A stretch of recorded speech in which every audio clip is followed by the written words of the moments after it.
ಶುಭೋದಯ. ಶೃಂಗೇರಿ ಸುದ್ದಿಗೆ ಸ್ವಾಗತ. ಓದುತ್ತಿರುವವರು ಮಂಗಳಗೌರಿ ಎಂಎನ್, ಮೈಸೂರು.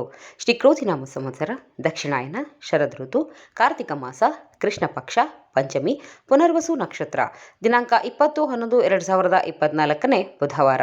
ಮುಖ್ಯಾಂಶಗಳು: ರಾಮಕೃಷ್ಣ ಆಂಗ್ಲ ಮಾಧ್ಯಮ ಶಾಲೆಯ ಪ್ರತಿಭಾ ಪುರಸ್ಕಾರ ಮತ್ತು ವಸಂತೋತ್ಸವ. ಜಾನಪದ ಪರಿಷತ್ನಿಂದ ತರಬೇತಿ ಶಿಬಿರ. ಸುದ್ದಿಯ ವಿವರ. ಶಿಕ್ಷಣ ಎಂಬುದು ದೊಡ್ಡ ಆಸ್ತಿ. ಇದನ್ನು ಸಂಪಾದಿಸಲು ಅನೇಕ ವರ್ಷ ಶ್ರಮ ಪಡಬೇಕು ಎಂದು ಹರಿಹರಪುರ ಮಠಾಧೀಶ ಶ್ರೀ ಸಚ್ಚಿದಾನಂದ ಸರಸ್ವತಿ ಸ್ವಾಮೀಜಿ ಹೇಳಿದರು.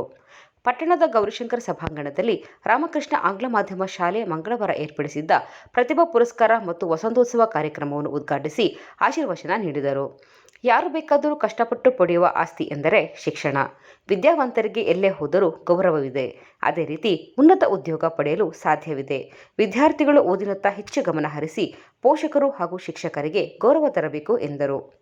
ಎಸ್ಎಸ್ಎಲ್ಸಿಯಲ್ಲಿ ಅತಿ ಹೆಚ್ಚು ಅಂಕ ಗಳಿಸಿದ ವಿದ್ಯಾರ್ಥಿಗಳನ್ನು ಪುರಸ್ಕರಿಸಲಾಯಿತು. ಮಕ್ಕಳಿಂದ ಸಾಂಸ್ಕೃತಿಕ ಕಾರ್ಯಕ್ರಮ ನಡೆಯಿತು. ವಿಜ್ಞಾನ ವಸ್ತು ಪ್ರದರ್ಶನದಲ್ಲಿ ರಾಜ್ಯ ಮಟ್ಟಕ್ಕೆ ಆಯ್ಕೆಯಾದ ವಿದ್ಯಾರ್ಥಿಗಳನ್ನು ಪುರಸ್ಕರಿಸಲಾಯಿತು. ಕಾರ್ಯಕ್ರಮದ ಅಧ್ಯಕ್ಷತೆಯನ್ನು ಶಾಲಾ ಸಮಿತಿ ಅಧ್ಯಕ್ಷ ತ್ಯಾಗರಾಜ್ ವಹಿಸಿದ್ದರು. ಕಾರ್ಯಕ್ರಮದಲ್ಲಿ ವಕೀಲ ಸುಧೀರ್ ಕುಮಾರ್, ಮುರಳ್ಳಿ ವೇಣುಗೋಪಾಲ್, ಖಾನಾರಾಮ್ ಪಟೇಲ್, ರಾಮೇಶ್ವರರಾವ್, ಸುನೀತಾ, ಶೋಭಾ ವೆಂಕಟರಮಣನ್, ಅರುಣ್, ಸುರೇಶ್, ಸುಬ್ರಹ್ಮಣ್ಯ, ಟಿಸಿ ಶಂಕರಪ್ಪ, ಮಹೇಶ್ವರಪ್ಪ ಇದ್ದರು. ಜಾನಪದ ಕಲೆಯಲ್ಲಿ ಆಡಂಬರವಿಲ್ಲ, ಸಂಭ್ರಮವಿದೆ. ದೇಶದ ಸಂಸ್ಕೃತಿಗೆ ಜಾನಪದದ ಕೊಡುಗೆ ಅಮೂಲ್ಯ. ಜಾನಪದ ಪ್ರಚಾರ ಮಾಡಲು ಶಿಕ್ಷಕರಿಂದ ಮಾತ್ರ ಸಾಧ್ಯ ಎಂದು ವಕೀಲ ಸುಧೀರ್ ಕುಮಾರ್ ಮುರಳ್ಳಿ ಹೇಳಿದರು.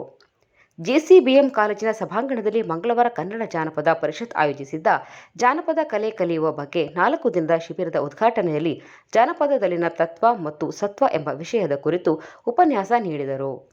ಕನ್ನಡ ಜಾನಪದ ಪರಿಷತ್ನ ಜಿಲ್ಲಾ ಘಟಕದ ಅಧ್ಯಕ್ಷ ಓಣಿತೋಟ ರತ್ನಾಕರ್ ಮಾತನಾಡಿ, ಯುವ ಪೀಳಿಗೆ ಓದಿನಲ್ಲಿ ಆಸಕ್ತಿ ಬೆಳೆಸಿಕೊಳ್ಳಬೇಕು ಎಂದರು.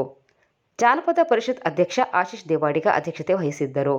ಕಾರ್ಯಕ್ರಮವನ್ನು ಪೊಲೀಸ್ ಅಧಿಕಾರಿ ಮೋಹನ್ ರಾಜಣ್ಣ ಉದ್ಘಾಟಿಸಿದರು. ಕಾರ್ಕಳದಲ್ಲಿ ಎನ್ಕೌಂಟರ್ನಲ್ಲಿ ಮೃತನಾದ ನಕ್ಸಲ್ ವಿಕ್ರಮ್ ಗೌಡನ ಸಹಚರರ ಶೋಧಕ್ಕಾಗಿ ಕುದುರೆಮುಖ ರಾಷ್ಟ್ರೀಯ ಉದ್ಯಾನ ಪ್ರದೇಶದಲ್ಲಿ ವ್ಯಾಪಕ ಶೋಧ ಕಾರ್ಯ ಮತ್ತೆ ಚುರುಕುಗೊಳಿಸಲಾಗಿದೆ. ಬೇಗರ್ ಗ್ರಾಮ ಪಂಚಾಯಿತಿಯ ನೀಲಂದೂರು ಗ್ರಾಮದ ಹರಾವರಿ ರಾಮಕೃಷ್ಣ ವಯಸ್ಸು 62 ಇತ್ತೀಚೆಗೆ ನಿಧನರಾದರು. ಇವರಿಗೆ ಪತ್ನಿ, 2 ಪುತ್ರಿ ಹಾಗೂ ಪುತ್ರ ಇದ್ದಾರೆ.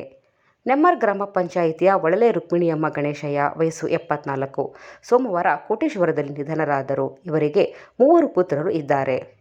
ಇಂದಿನ ಕಾರ್ಯಕ್ರಮ: ಕನ್ನಡ ಸಾಹಿತ್ಯ ಪರಿಷತ್ನಿಂದ ನುಡಿ ನಿತ್ಯೋತ್ಸವ. ಉದ್ಘಾಟನೆ ಕನ್ನಡ ಸಾಹಿತ್ಯ ಪರಿಷತ್ ಪ್ರಧಾನ ಕಾರ್ಯದರ್ಶಿ ಹೆಗ್ಗದ್ದೆ ಶಿವಾನಂದರಾವ್. ಅಧ್ಯಕ್ಷತೆ ಅಡ್ಡಗದ್ದೆ ಗ್ರಾಮ ಪಂಚಾಯಿತಿ ಅಧ್ಯಕ್ಷ ಹಂಚಲಿ ರಾಘವೇಂದ್ರ. ಶಂಕರರ ದಿವ್ಯ ಸಂದೇಶ ಉಪನ್ಯಾಸ ಜೆಸಿಐ ಮಾಜಿ ಅಧ್ಯಕ್ಷ ಉಳುವೆ ಗಿರೀಶ್. ಸ್ಥಳ ವಾನಪ್ರಸ್ಥಾಶ್ರಮ, ಕಡೆಮನೆ. ಸಮಯ ಮಧ್ಯಾಹ್ನ 3 ಗಂಟೆಗೆ.